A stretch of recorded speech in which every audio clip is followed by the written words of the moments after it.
ও মাই god, এই প্রশ্নটা শুনলে সবাই ভীষণ হাসাহাসি করবে, বিকজ ঝিলিক আর রান্নার আসলে কোনো সম্পর্ক নাই। কোন দুজন আলাদা।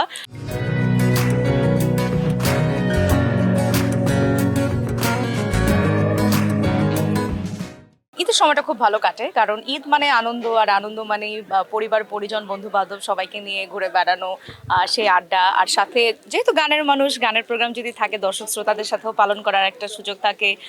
ঈদের আনন্দে প্রোগ্রাম হয়, তো সব মিলিয়ে খুব ভালো যাচ্ছে আলহামদুলিল্লাহ। ঈদের ব্যস্ততা, আমি আমি যেটা বলি যে আমি সবসময় খুব এভারেজ থাকি। আমার কাজ থাকলেও ভালো লাগে, না থাকলেও ঠিক আছে, কোনো সমস্যা নাই। বাট যেটা হয় যে কিছু কাজ এবং কিছুটা সময় পরিবারের ব্যালেন্স করে রাখতে আমার বেশি ভালো লাগে।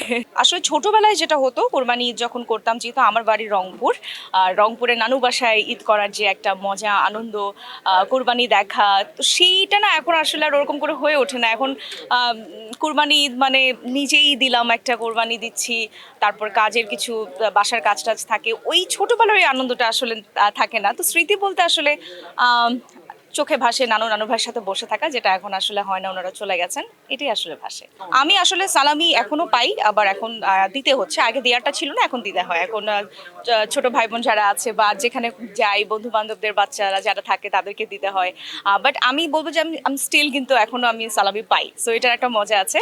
আর আর আমার দিতে ভীষণ ভালো লাগে। আমি আমার আত্মীয় স্বজন সবাইকে কোনো কিছুর উপহার দিতে খুব পছন্দ করি।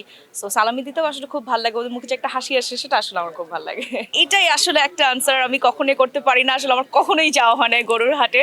আর যেহেতু আমি খুব ছোট বয়স থেকে কাজের মধ্যে ঢুকে গেছি, যখন ক্লাস 9-এ পড়ি তখন তো চ্যানেলের সেরা কণ্ঠের মুকুট পরে আমার কাজ শুরু করা, তো তারপর থেকে না আসলে ওইভাবে করে সব জায়গায় যাওয়ার সেই সুযোগটা আসলে হয়ে ওঠেনি। তো এটা আমি বলবো এটা আমার ব্যাড লাক, এটা আসলে একবার না একবার এক্সপিরিয়েন্স করা উচিত। সো আই থিঙ্ক হয়ে যাবে, এর মধ্যে কোনো না কোনো সময় তো যাবোই, বাট এখন পর্যন্ত যাওয়া হয়নি, এটা ব্যাড লাক।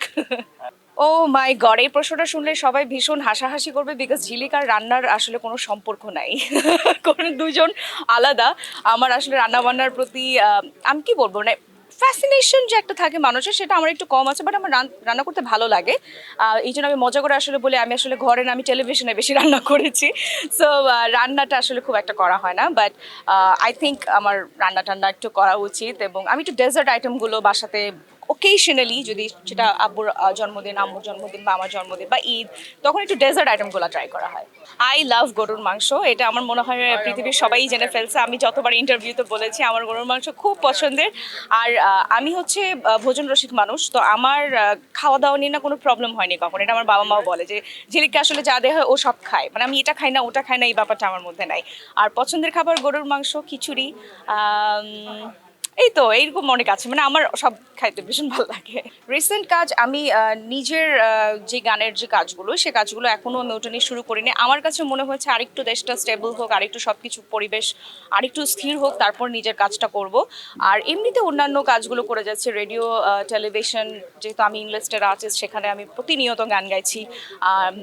তারপর পয়লা বৈশাখে একটা গান রিলিজ করলাম। সো আই থিঙ্ক এবার আমি একটু বিরতি নিব, তারপর করব। সবাইকে ঈদের অনেক অনেক শুভেচ্ছা। কোরবানি ঈদ খুব ভালো কাটুক সবার। তবুও একটু সুস্থ থাকতে হবে, বুঝে শুনে খাওয়া দাওয়া করতে হবে, পানি বেশি করে পান করবেন। আর আমি যেহেতু গানের মানুষ, তাই বলবো নতুন নতুন গান আসছে, গানের সাথে থাকুন। আমার কোনো গান আসছে, সেই গানগুলোকে শুনবেন। আপনারা যতবার শুনবেন তত বেশি উৎসাহ পাবো। সবাইকে অনেক অনেক শুভেচ্ছা, ঈদ মোবারক।